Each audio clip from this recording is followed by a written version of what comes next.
आज़ादी के बीज। पंजाब के खेतों में सूरज की सुनहरी किरणें मिट्टी को छू रही थीं।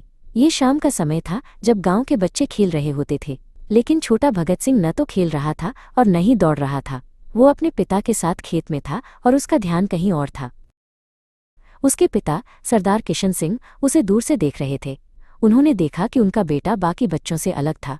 वो मिट्टी के साथ खेल नहीं रहा था, बल्कि कुछ बहुत ही गंभीर काम कर रहा था।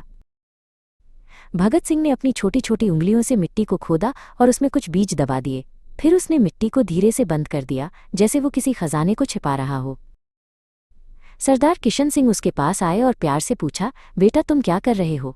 क्या तुम खेल रहे हो? भगत सिंह ने अपना सिर ऊपर उठाया और कहा, नहीं पिताजी, मैं आज़ादी बो रहा हूँ। सरदार किशन सिंह हैरान थे। आज़ादी बो रहे हो? उन्होंने पूछा। इसका क्या मतलब है मेरे बेटे? भगत सिंह ने एक और बीज उठाया और उसे मिट्टी में दबा दिया। भगत सिंह ने कहा, ये बीज एक विचार है पिताजी, ये आज़ादी का विचार है। जैसे एक बीज को मिट्टी, पानी और सूरज की ज़रूरत होती है, वैसे ही आज़ादी के विचार को भी लोगों के दिलों में बोना पड़ता है। सरदार किशन सिंह मुस्कुराए। उनकी आंखों में गर्व था। तुम सही कहते हो मेरे बेटे, उन्होंने कहा। लेकिन आज़ादी क्या है? क्या ये सिर्फ अंग्रेज़ों को भगाना है? भगत सिंह ने जवाब दिया, नहीं पिताजी, आज़ादी सिर्फ अंग्रेज़ों को भगाना नहीं है। आज़ादी का मतलब है डर से आज़ादी, गरीबी से आज़ादी और अन्याय से आज़ादी। ये हर इंसान के लिए सम्मान और न्याय है।